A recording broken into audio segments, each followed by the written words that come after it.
change your layout so you can either see the active speaker or a sea of happy forestry faces. So take your pick. Thanks to everyone who has submitted questions in advance. We've had loads and we will get through as many as we possibly can. But the priority will go to the parliamentarians who are members of the group. And if any of the parliamentarians do want to speak, just post in the chat box at top right. Can I come in? And I will bring you in to make your comment or ask your question at the first possible opportunity. If anyone else has comments, please post a comment in the chat box and I'll try and reflect as many views as I can during the conversation. Please feel free to tweet using the hashtag Con4Webinar, and please tag at Forests and Wood and anyone else whose Twitter handles you might know. The news of easing restrictions this week raises the prospect of future in-person APPG meetings, and we will very much keep this under close review. Although this webinar format has worked well for us over the last 9 months or so, since a very chirpy Lord Deben joined us from his very well-stocked library last May. Because we do have so many questions today, I will now shut up and I will hand over for the formal introduction to the APPG meeting to our chair, Ben Lake. Ben, over to you. Thank you, David, and welcome all to the first meeting of the All-Party Parliamentary Group on Forestry and Tree Planting in 2021. We had an excellent programme of online events in 2020, and I'm certain that will carry on throughout the forthcoming year. I'm delighted that we have such a large and diverse audience with us yet again, and welcome to you all. I hope you've remained safe and well during what has been a very challenging period. Now, we focused heavily on planting, for obvious reasons, at the meetings of this group in 2020.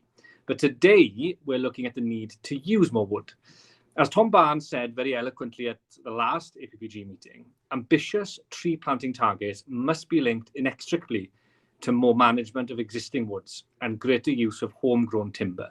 Now, all three are needed if we are to derive the enormous potential from forests and wood for our economy, society, and environment. It's so vital to set a clear pathway to plant more trees, to manage more woods, and use more homegrown timber in the year that COP26 comes to the UK and focuses all of our minds on our global climate challenge. The Climate Change Committee has recommended to the UK government that from 2025, at the latest, all new homes in the UK should be timber framed. Now, this is a massive ask, and the biggest question is, where is all that wood going to come from? The government will look to address this in the New England Tree Strategy, and we will wait to see what is said in that document. But in the meantime, we'll hear from speakers today and see if this group needs to do more to flag up future demand for wood. That's a question that will be addressed by our speakers today, including, I'm delighted to say, a company from Wales, not far from my own constituency, which created beautiful and sustainable homes out of wood. Now, I hope you enjoyed the discussion, and without further ado, I'll hand over to Paul Brannan, a former MEP for North East England, who is now Director of Public Affairs at CEI Bois and EOS, the bodies representing European woodworking and sawmilling industries. Paul, over to you. Thank you very much, Ben. I'm going to talk you through 9 slides in 10 minutes. So if we could have the first slide, please. I've been asked to talk about using more wood and how that presents big opportunities and hopefully even bigger rewards. And to some extent, this is going to be a European perspective, but hopefully you'll see how it ties in to the UK perspective from your point of view. So as you know, Bill Gates has a new book out, How to Avoid a Climate Disaster. It was serialized on Radio 4, and he made specific reference at various points to the carbon emissions that come from the use of steel and cement. He specifically named those 2 commodities. And here's a picture from Egypt in the top left. Egypt currently has a population of 100 million. Many of those, more than half, are under the age of 25. And within 30 years' time, the population of Egypt will have shot up to 160 million. Where are all these people going to live? Huge building program underway in Egypt. and it's predominantly using steel, cement, brick and block. And if we house the growing world population using these traditional building methods, there is absolutely no way that we will meet our global housing targets, our global climate targets. And it isn't just in Egypt. You can look at many countries in the global south and you'll see big population increases on the cards. So India, with a population currently of 1 billion, will have 1.6 billion people in 30 years' time. Africa as a continent, which has currently 810 million people, will have 2.5 million by 30 years' time. Where are these people going to live? And it's a challenge that we should be putting across to the green NGOs in the arguments and discussions that we're having with them about the built environment. These people need to be housed. And the only material which we are aware of which can substitute for the carbon emitting steel, cement, brick and block is wood. And where there's a threat, there's an opportunity. And this is the big opportunity for wood at a global level. And the next slide, please. If you look at these two pictures, I'm pretty certain that you'll think that the picture on the left is more exciting than the picture on the right. It isn't actually Alan Pardew, the former manager of Newcastle United, though it does have a rather startling resemblance. And I'm using this picture to illustrate on the left the exciting world of new build in wood, which many of us, all of us no doubt probably to some degree get excited about. I certainly do. And then on the right-hand side, the rather dull world of retrofitting and renovating our existing housing stock to make it more energy efficient. That's something that at a European level is now underway with what's called the EU are calling a renovation wave, with the intention of renovating 35 million homes across Europe in the next 10 years to make them energy efficient. And the challenge here, I think, to us is, can we get as many wood-based products into the renovation wave as possible? And in the UK, we talk about retrofitting. And we're a bit behind the curve on retrofitting, which is problematic on several levels, not least because we have the oldest housing stock in Europe. And therefore, the retrofitting, the renovation challenge to us is even greater than it is in the rest of Europe. And we need to be getting on with the business of renovating our homes as quickly as possible. Next slide, please. So there's a big market here for the wood industry. Some of you will be aware of some of the research which has come out of the Potsdam Institute, and Professor Hans Schnellenhuber, one of the leading authorities in this area, has pointed out that we have the opportunity to create a second carbon sink inside the built environment. So on the left, there's the classic forest picture. The argument here has been, one, we know that by planting trees and growing more forests, we sequester large amounts of carbon, and we need to increase our forest cover across Europe, and the UK needs to double its forest cover, as we know, and the challenge is there, and that will sequester more carbon, and there's a lot of support for doing that. What we're also now beginning to realize collectively is that there's a huge potential to store carbon in the built environment.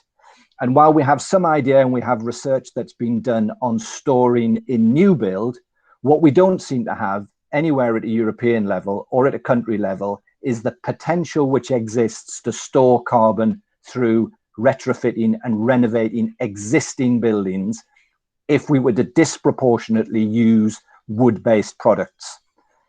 Some of these are not particularly exciting, so wood fiber to insulate lofts, but wooden window frames is a good thing to think about. Most of the properties that we're talking about retrofitting, whether it's in the UK or more widely in Europe, have traditional single pane glass windows. They need to be replaced with double glazing. That means the window frames need to be replaced as well. If we replace the majority of those with plastic or metal-based window frames, the carbon emissions that will go with their creation, their manufacture, will be extremely large, and they will not, unless they're wood, be holding on to and storing carbon going forward. So we need to really think about the opportunity that's there to use wood-based products in the renovation wave. And as we know, there's the opportunity to build on top because wood is light and there's the opportunity to prefabricate off-site and to bring the materials to site, which has a whole load of advantages. The next slide, please. So there's a lot of support, certainly at a European level, for these kind of ideas. The President of the Commission surprised many of us when in September in her speech to the European Parliament made specific reference to the use of wood and the creation of a carbon sink. We know she was primarily talking about new builds, and the challenge back to her is to also think about the opportunities of renovating and retrofitting. And I hope that you're going to all start hearing more mention of the 3S framework, the 3S for sugar framework, and that's about sequestration, which is what the trees do with the carbon, the storage, which the timber products themselves can do, and the substitution, which is the replacement for the cement, the steel, the brick, and the block. Next slide, please. And coming out of the President's speech, she has an initiative of her own. It's called the New European Bauhaus. It's now up and running, and it's talking about beauty, sustainability, and togetherness. And these three are fantastic for the world of wood. We all know that we can build beautifully out of wood. We all know we can build sustainably out of wood. And the together is about affordability. It's about inclusion. We'll have all seen pictures and films, etc., of fantastic wooden buildings, but sometimes they've been very expensive and therefore they've become exclusive. We need to make buildings made out of wood accessible and affordable. And we know we can do that. And we can particularly do it in part as a result of the prefabricated off-site opportunity. So you may start to hear more mention of the Bauhaus at a European level. And next slide, please.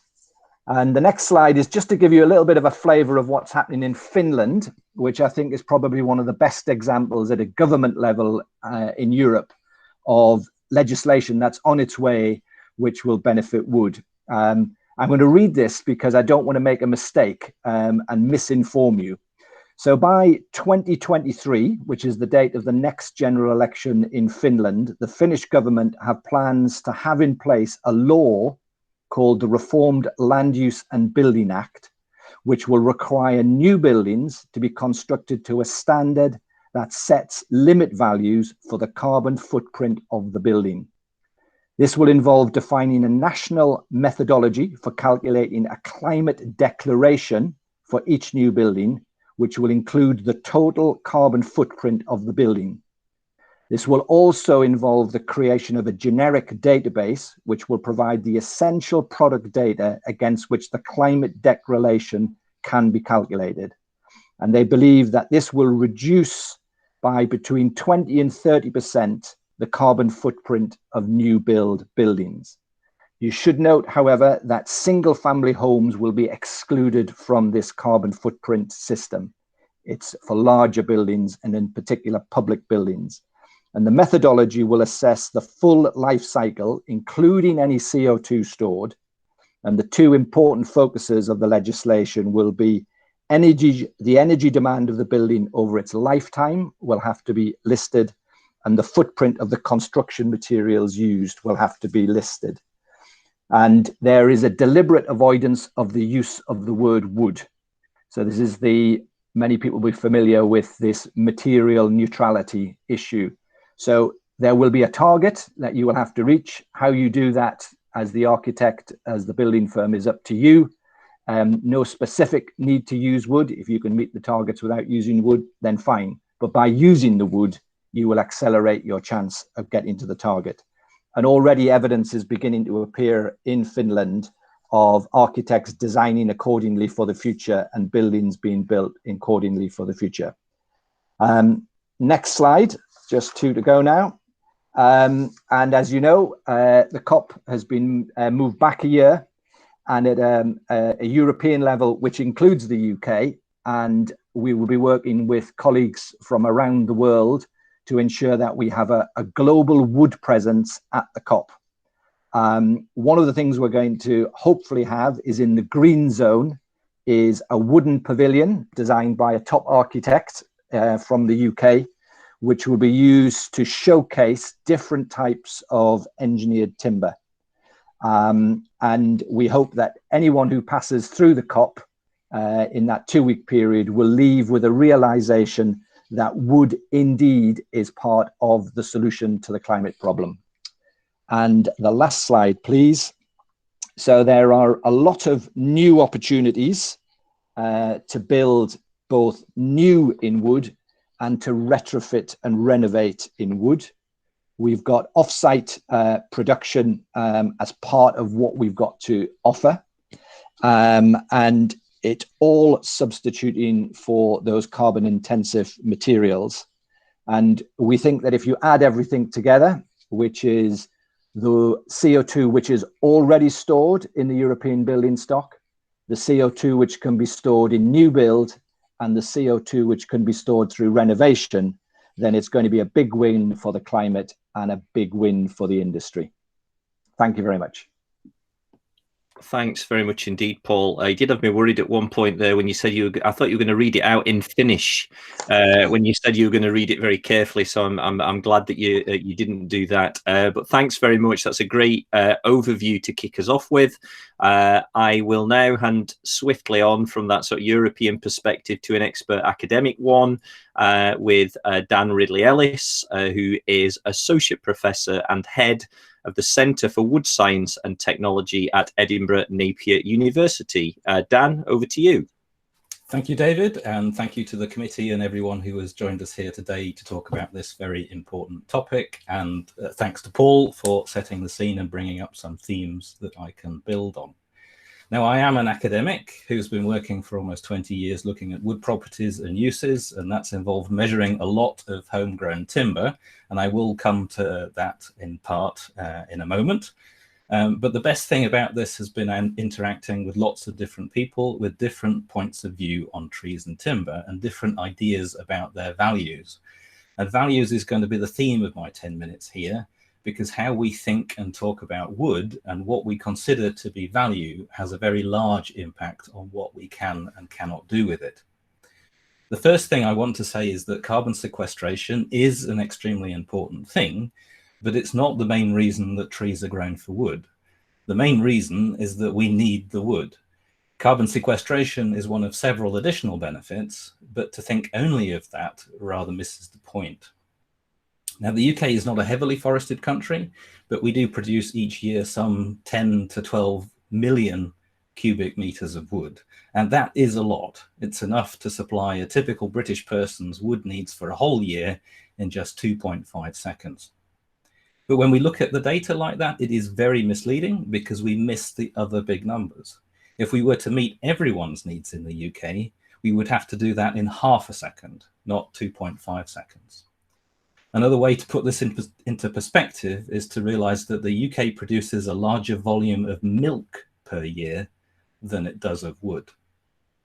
Even so, this is a lot of useful wood. It's enough wood to build a timber frame house in about a minute.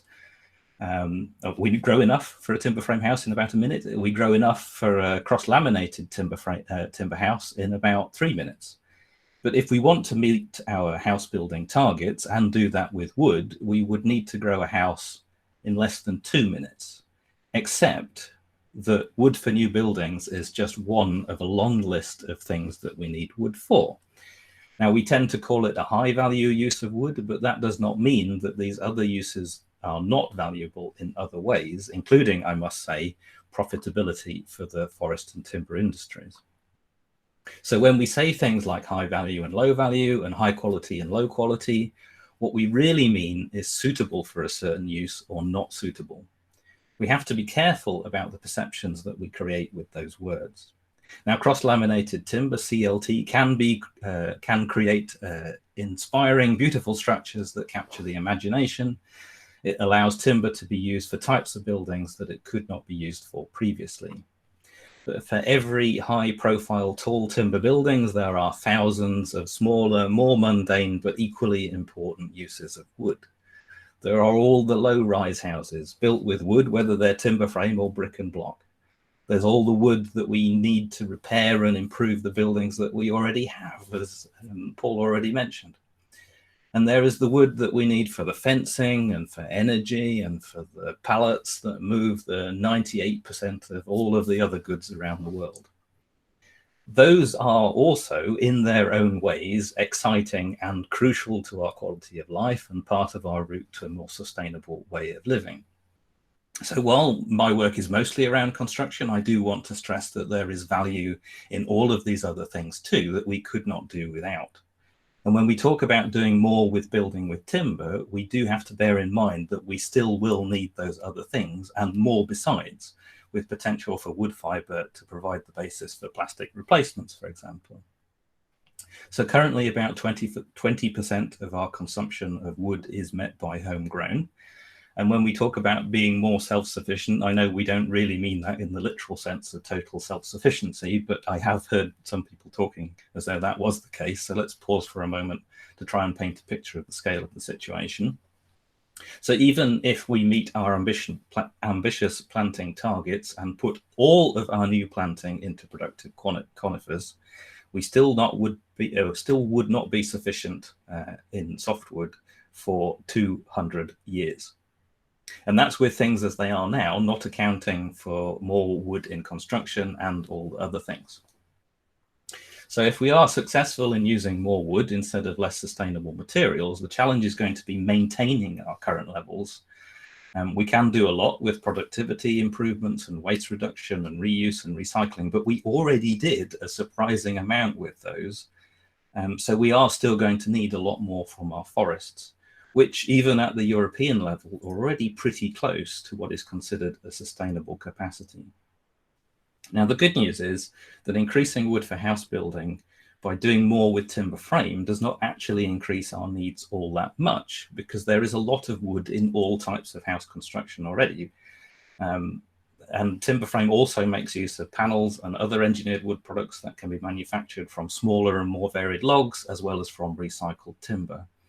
CLT is a little bit different, especially as we currently make it with a focus on particular species and qualities of wood that are in limited supply, but it need not necessarily be like that, although it is currently. So CLT is great, but personally I'm more excited by things like panel products made from recycled wood, which sadly tend to get looked down on, even though they can provide useful long-lived uses as long as we let them. And we don't always, because we do have this idea as timber as being something that we can easily replace. The fact that timber is renewable and on the face of it plentiful can mean that we forget about the reality of the supply side. So yes, wood is renewable, but renewable is not the same as unlimited. The timber that we have access to today is what started to grow decades ago. And we can no more go back in time 30 years to plant more trees than we can go back 300 million years and plant more coal. So the trees that we decide to plant now will be providing the wood decades from now and set the boundaries for future generations. And this is set against the backdrop of significant rising global demand, as Paul touched on. We cannot expect the current situation to continue exactly as it is now, especially when the potential for expansion in the wood supply is largely within a small number of countries, including Russia and China. But happily, we are all here today because we know this. Although there are some things that are commonly said that are just flat wrong. One is to dismiss homegrown timber, saying that it grows too fast, meaning that it has low density, making it unsuitable for building. I could go on at length with graphs and tables to illustrate the numerous ways in which this is wrong. But today you're just going to have to trust me when I say that the speed at which trees grow does not affect the density like that, and density also does not correlate with strength and stiffness. And the timber that we grow here is indeed suitable for much of our construction, as long as we don't overspecify the grades that we need. And habitual overspecification is one of the problems that we need to fix. We need to use wood that is good enough, not way better than it needs to be, because that is wasteful. And this overspecification is partly fed by those ideas of high and low quality timber, when we use those words, that's not what we really mean. And we also need to prepare for this new resource. It does take time for the trees to grow, but it also takes time for us to adapt to. And we are absolutely needing to get started on that. We cannot assume that everything that we plant now will magically become a useful supply of timber. And when we do that, we must not put all of our effort into the novelty side of innovation. I know I'm academic and I shouldn't be saying things like that, but it's true. We shouldn't be missing the simple solutions. And a lot of very basic things are missing right now, especially for this link between tree planting and wood use. And finally, a reminder that we do need to be careful about what perceptions we create with our words, especially the perceptions in our own heads. Thank you. Thank you very much, Dan, as entertaining as ever there, and thanks for sticking to time. We shall now pass on to a small business whose business is wood. Jasper Mead has 30 years of experience working with wood. He's director of PYC Group, which, as Ben said, is based in Wales, in Welshpool, in Powys, and he's also a board member of Wood Knowledge Wales. Welcome, Jasper. Hello, everybody. So my name's Jasper Mead. I run a company with my brother and a small team, about up to 20 of us, and we are currently manufacturing timber frame houses in our factory in Welshpool. We started off 30 years ago in the construction industry, working predominantly with oak frame buildings, and then moved on to softwood timber frame buildings. And that's encouraged us to develop our own system, which we have set up the manufacturing capacity for in Welshpool. We wanted to build a fully timber frame building, but costs and certain design issues meant we had to do it with steel. But we clad the whole building with timber panels, fully insulated with a cellulose fibre insulation, and clad with Douglas fir timber we bought from Wales. The first building we built was our offices, which we've built to the Passive House standards, super insulated, showcasing all types of timber usage within the building. So poplar, boarding, glulam, which is a CLT equivalent end grain flooring, and a Tianos box frame system. We find that timber not only gives us the wherewithal to be able to build to these high standards, but also gives a very pleasant viewpoint within the building when you use timber exposed and cladding externally. Our office and our factory, we actually used 7 kilometers of timber through that. So part of our work has developed on the timber framing, and I've joined up with, I think, the main thoughts that timber is very much the traditional way to build.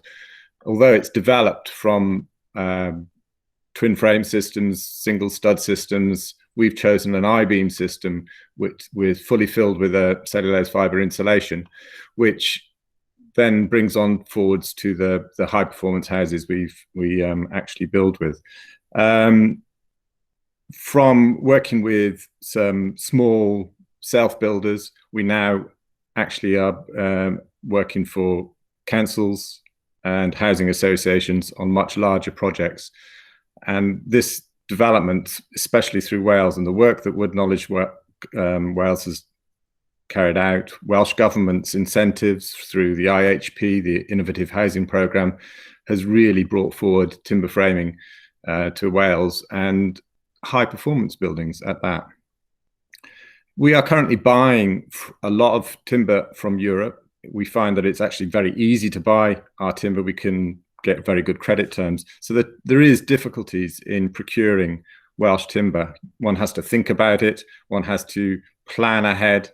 And the credit terms, as I say, are not always favorable for us as a construction company. But these situations are changing, and there are moves forwards, and we want to be able to source timber from our own country, as that is the sustainable, the sensible way forwards. Over the last 2 months post-Brexit, we've had some shocking difficulties in getting timber. Prices have shot up. In fact, over the last 3 years, we have seen prices change to the tune of about 25% increase, which is phenomenal costs. These are photographs of projects which we've developed and worked on over the years, and there's some amazing achievements with working with both Indigenous Welsh, UK, Scottish timbers, but also we have to incorporate, because of our demand, we have to incorporate timbers from imported timbers. We believe that the future is self-sufficiency. It has to be self-sufficiency, but as we've only got a forest cover of something like 14%, the extent we need to move to will be something similar to what Europe has, which is 37%. It's a big step change. I believe we can do it. The organizations are there to help get this move forwards. It's not going to happen tomorrow. It will take time, but with this approach of using timber, sequestering carbon into buildings, it really is the future for housing in Britain.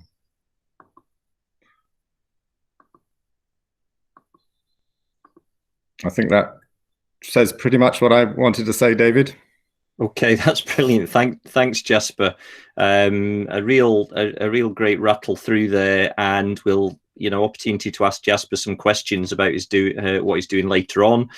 Before we do move on to questions, I'm going to bring in who we might call one of our season regulars, Caroline Eyre, who is the national manager for England for Confor, for a little reflection on what she's heard, how we can relate that back to the forest.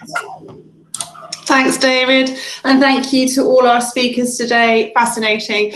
So to sum up with a few thoughts from myself, it is very clear that we need a joined up approach, linking planting and establishment with increased management of existing woodland and greater wood use from seed to sawmill approach. We need woodlands to sequester carbon and create biodiversity habitat and places for people, but importantly, we also need them to produce wood to provide the materials for a low carbon economy and to create jobs and economic growth. But why does it seem such a challenge to make the solid link between tree planting, wood management, and wood use? Demand for wood is increasing, as you've seen today, exponentially, but are politicians, civil servants building this into policy making? Are they advocating the urgent need for increasing sustainable wood production in tandem with sustainable food production? The need to plant productive woodlands now and restock them, those that have been harvested? I'm not sure that they are. The language around the next round of land use support would strongly suggest not. In the race to plant, we need to change perceptions, change language. It's not tree planting we should be promoting, it's tree establishment. We need to plant with a purpose. The owners and custodians of the land that can be planted need the right advice provided by skilled advisors who understand and respect the objectives of the landowner and their plans for their own landholding. Advisors who can explain what to plant and where to deliver the best return, how to manage existing woodland, and how a profitable forestry and farming enterprise can deliver the further benefits of habitat improvement, increased biodiversity, improved health, clean air, clean water, flood mitigation. I can go on. Through the income derived from timber production, supported and promoted by government. Thank you. Thank you, Caroline. That was very, very succinct. Thank you very much. I'm going to bring a question in now. Lord Carrington, if you're on the call, Lord Carrington still, could you come in and ask your question, which very much relates back to what Caroline has just said?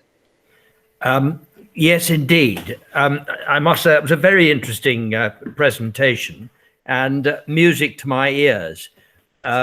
However, in relation to what Caroline's just said, I do have a little bit of a problem. I have first-hand knowledge of trying to grow trees on arable land in Buckinghamshire, and the economics of it just don't stack up because I don't think the establishment and the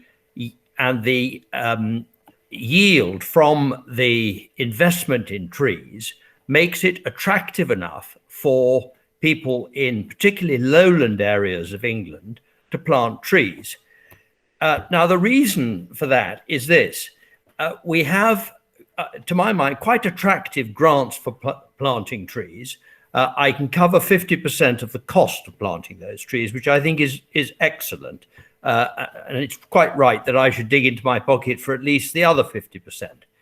I also would achieve a small amount of money per annum for 10 years for the maintenance of those trees.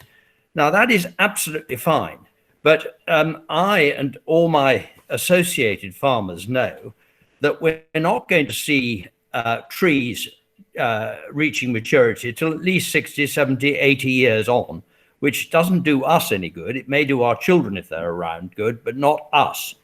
So where I look at in terms of a return is in the sale of carbon units, of the sequestration. Now,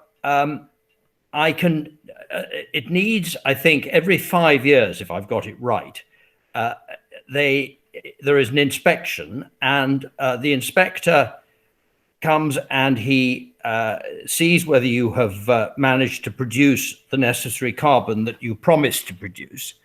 But if you haven't produced that carbon, you will not receive any money from the sale of the units. Now, since so many things are outside the control of the grower, in other words, squirrels, deer, disease, soil conditions, etc., the whole idea of planting substantial acreage in lowland England, where you can plant wheat still profitably, the figures just don't stack up. Now, under the 30,000 per annum planting that the government is looking at, I just don't see how they're going to get that sort of figure in these sorts of areas. And they're certainly envisaging having trees in Buckinghamshire, where we live. The local LEP is full of trees. So I'm very interested in hearing how you make it economically attractive for farmers to put trees into their rotation. Caroline, that's a very big question. You can answer it with your usual succinctness. Oh, crikey. Thank you, Lord Carrington. I suppose there's various options. We are in the process of developing the New England Woodland Creation Offer that should go live in May alongside the England Tree Strategy. So looking at increasing those payments and increasing those maintenance payments to a longer timescale. There's also the option of using improved stock, so looking at faster yields. It's a difficult question. I can't be succinct. I can't be my normal self. Maybe we could take this offline, Lord Carrington. That's a cop-out, but it is an issue, yes. Are you hopeful, Caroline, that in the discussions that are going on in developing elms and over the various strategy, England Tree Strategy and other things, that forestry is starting to get more of a place at the table?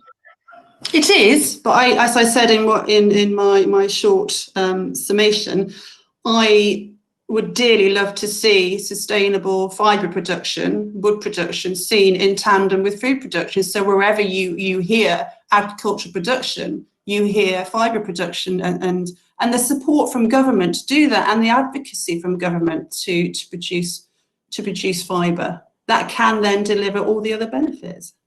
Okay, one of the big challenges. Now, sorry, breaking down binary arguments. Okay, one of the big challenges, as we know, is that we're planting now, as Lord Carrington says, for a very long period ahead, and therefore the incentives have to be here at the front end. There's just a point made on the chat by Luke Hemmings from Forestry Commission are people in government aware that the types of trees and forests Jasper and others need for his business and to meet these ambitions and the necessary timber building goals are the ones that RSPB and other groups appear to be campaigning against? And again, some people may have seen the article in The Guardian yesterday where there was criticism by the RSPB of productive planting in England when there is very little productive planting actually happening at the moment. I'll just relate that to a quick question, which I'll put to Jasper first of all, and then Caroline. If you are planting now, if you're planting a small wood, or if you're planting trees on a farm, for example, what should you be planting now? How can you predict ahead? You know, Jasper, what should people be planting now for future markets? Get your crystal ball out. Definitely a mix. We don't want to be looking at monoculture forestry. That's seen as a really bad, it's damaging for the environment and wildlife, etc. And in our industry, we're using multiple timbers. So I would say that any planting scheme should incorporate 4 or 5 species of softwoods plus hardwoods as well, where it's possible. Actual species, we use Douglas, Western red cedar, larch, and on the hardwoods we would use oak and ash. But there are timbers which could be used, and with research and development, the timbers such as poplar, which is a very fast-growing timber and is not seen as a useful timber. We've had massive plantations of, well, not massive, but we've had big plantations and incentives for matches. Laura Carrington might remember seeing things like that years ago in the 70s, where matches were seen as a big, important part of the industry. And obviously that's not the case now. And so we've got these stands of poplar timber, which could be used in other ways. So it's thinking outside the box. It's developing new systems of construction using different methods of with different species. So it is a wide mix that we need to see, and I guess it's really more to the likes of Confor who would decide exactly which ones those were. But maybe. We'll come. Sorry, Caroline. I'm just going to move on. I'm just going to say again. Luke's made a point in the chat. 90% of the woodlands created in England last year were broadleaf, mostly without timber production in mind. And I know that Barbara Young, who is the chair of the Woodland Trust, wants to come in and raise a question here on native hardwood. So, Baroness Young, would you like to come in now? Thanks, David. I think we've got to really try to avoid this polarization between commercial softwood planting and native hardwood, and I'd really like to lay a challenge down to Jasper, and that is, well, first of all, a question, you know, like it or not, we will be planting quite a lot of native hardwoods because that is by far the best for many sorts of biodiversity. And so the ideal has got to be, can we get a sufficient mix that uses the hardwoods as well as the softwoods? So I want to just ask Jasper whether he thinks he could design a building that would be good for carbon, good for native hardwood, creating a much bigger and more vibrant market in native hardwood, and good for biodiversity. If we all put our thinking caps on and really had a go at that. Or, I mean, what I really want to understand is, what is the market if we were being really ambitious for native hardwood for the future, to make sure that we're not planting woods that are great for carbon, great for biodiversity, absolutely sod all use for buildings or timber products. Jasper? Well, hardwoods are great for building. Oak is a fantastic material for building, but if we're looking for a return on investment, none of us are going to see any investment in our lifetimes, let alone our children's lifetimes, if we're going to be planting hardwoods such as oak for that. So I think we should probably be looking at deciduous being the definition rather than necessarily hardwoods. So although it's got its disease problems at the moment, trees such as larch, which would give more biodiversity in a woodland, and as I said before, deciduous trees such as poplar, which not ideal, but certainly is possible. it's going to be really difficult to do this with the traditional hardwoods such as oak and ash. Okay, I'm going to move on because we've got had a lot of questions in advance about timber product CLT in particular. Dan and Paul, maybe which timber product do you see as delivering greatest climate change mitigation? Dan, you talked about a range of projects there. How can we drive change in the construction sector to incorporate these into new design, and can timber compete on price? 4 questions in one. If you can answer quite quickly, please. So was that aimed at me? Oh, that's a tricky one. Price, I always say to my students, is the most important wood property. And species, as Jez has mentioned in the chat, when it comes to wood use, species is usually not as important as many people assume that it is. It's properties that are important. And wood properties are partly governed by species, yes, but mostly governed by the way that the trees grow, and that's something that we achieve through forest management. So we need to find a way of getting this more diverse range of species into the kind of value streams that we already have. And there's nothing that's stopping us from mixing in a more diverse range of softwoods into our ordinarily very familiar wood supply. And the same with hardwoods too. There's a lot of hardwoods that have potential to go into products that are currently made just with spruce. I think I've forgotten the rest of the question. Shall I pick up on the timber products that deliver the greatest climate change mitigation? I'll let you answer that, but I do want to say one thing, and that is that the circularity and end of life, and that's something that we need to put some effort into to make sure that we do achieve that. But then I'll let you carry on, Paul. So I think on this part of the question, it's about which wooden products can store carbon for the longest. And we know that that's where construction comes in with a very strong offering. I wouldn't discount furniture as well. My computer is perched on my great-grandmother's wooden table, which has been storing carbon for about best part of 100 years since it was cut down. And I mean, the term that's often used is long life harvested wood products. And in the legislation which went through in the last Parliament, which the British government have signed up to on land use change and forestry, LULUCF, that did incentivize the use of, charge the Commission with incentivizing the use of wood, particularly in construction. And the Commission continues to do quite a lot of work on how they're going to do that. And as I said, we get excited about new builds, but it's only 1 to 2% of the market each year, or of the building stock, if you like. So 90-odd% of the building stock is the existing building stock, which means that that renovation and retrofitting wave is the far bigger market for simple quantities of CO2 potentially stored in the built environment. And we really could do with some research at a European level, dropping down to country level, as to what is the potential of the existing building stock to store carbon through a disproportionate use of wood-based renovation and retrofitting products. Okay, thanks, Paul. Dan, you talk quite a bit about the sort of specification and over-specifying buildings, and there's a very, very specific question from Morwenna Spear at Bangor University.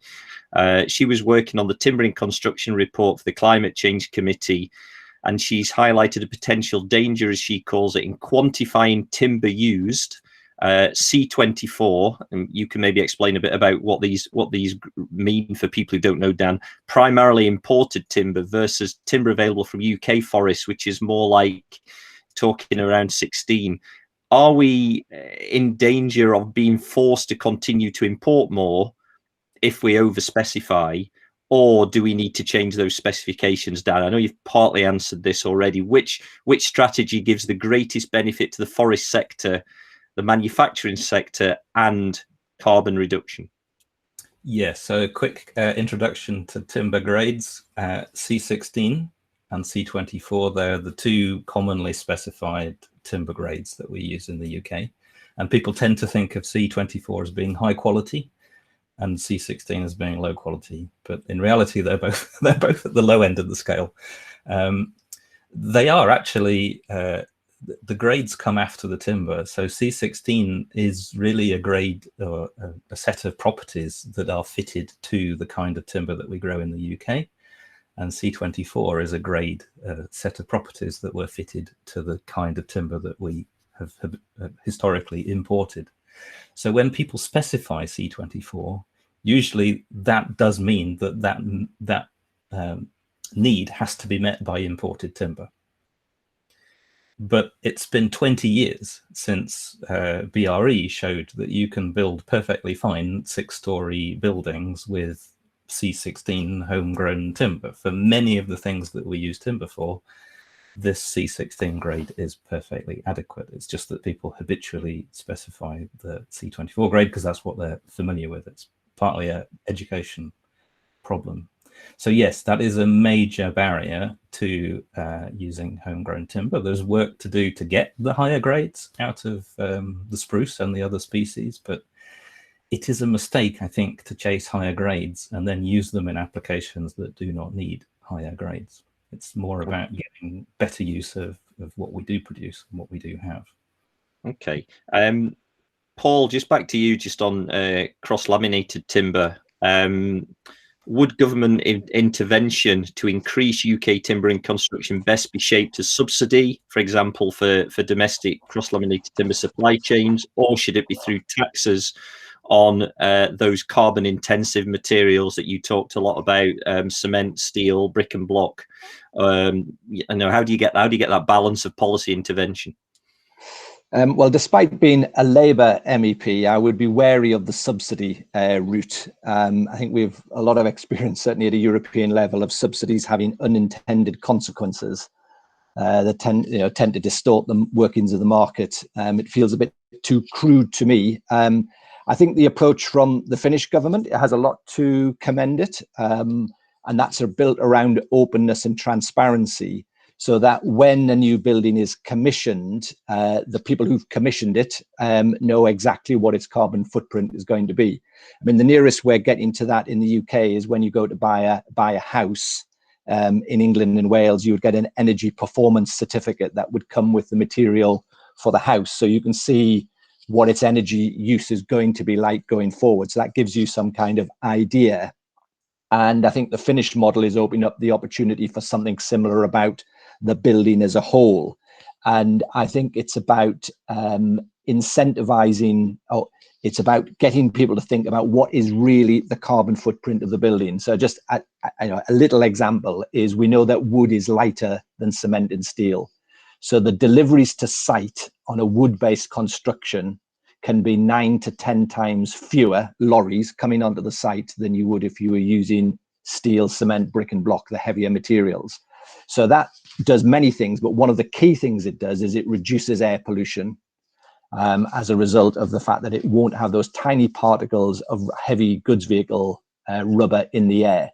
Now, at the moment, nobody bears the cost to the health service and to the country as a whole of the bad air pollution that comes from using heavy materials on a construction site.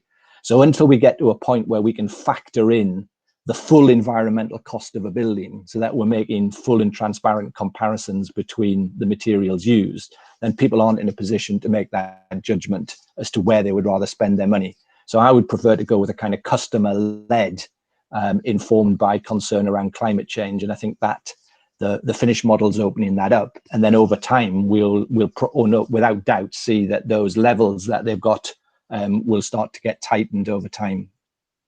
Okay, I apologise for changing subjects rapidly here. I'd just like to bring in one question that was asked by Harold Mackant from Natural England, and about the scope for short rotation coppice to faster growing to make a meaningful contribution to the bioenergy supply and chip.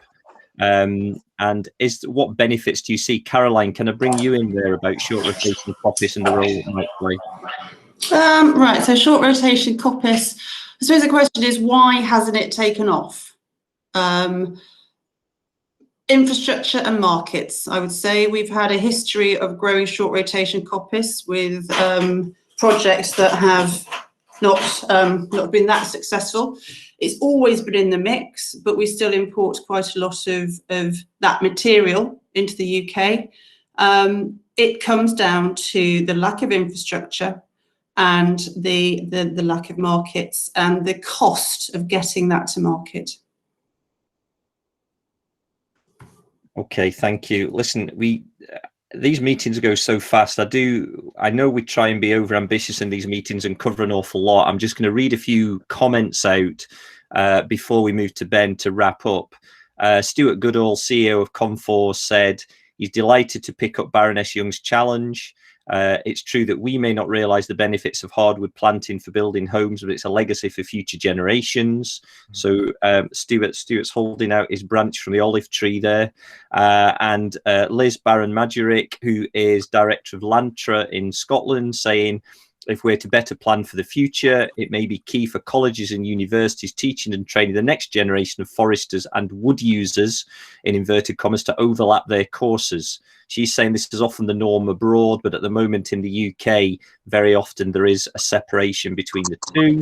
And a point as well from John Healy, Bangor University, making more use of lower grade timber will likely lead to greater carbon storage in a building than with higher timber grade specification.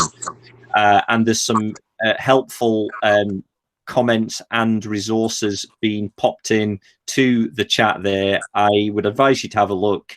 There will be a report on this meeting on the Comfor website later this afternoon. As I say, we're trying to cover a huge amount of ground. We are trying to link things up together as best we can. Thank you very much to all our speakers and to all the questions. Apologies to those we didn't get to. And I'll just hand back to our chair, Ben Lake, for a few final words. Thank you, David, and thanks to all our speakers today. I really enjoy these meetings, and I hope today has been useful and informative for the other parliamentarians attending. As we've already heard, there's a real chance for forestry and wood to make an impact in this year of COP26, and I'll certainly do my best to ensure that the voice of the industry is heard in Parliament. Now, on that specific point, it's clear that the government's plans mean that there will be rising demand for timber to be used in construction in future. And it looks to be very important to gauge how that increased demand will be met, how this will impact on our demand for domestic timber, etc. So with that in mind, I propose that the all-party group should write to the Minister for Forestry, Lord Goldsmith, who's of course attended previous meetings of this group, to set out what we have discussed today and asking for his views on whether the government plans to take into any consideration the greatly increased demand for timber. I might ask you, David, and the Secretariat to prepare an appropriate letter, and I'll keep everybody updated on that progress of that. Just thank you once again for attending. I know, as David has mentioned, it's difficult to fit everything in to an hour, but I do think that it's incredibly valuable that we have these webinars. All the very best to everyone. I look forward to seeing you all again at future meetings of this group. Diolch yn fawr.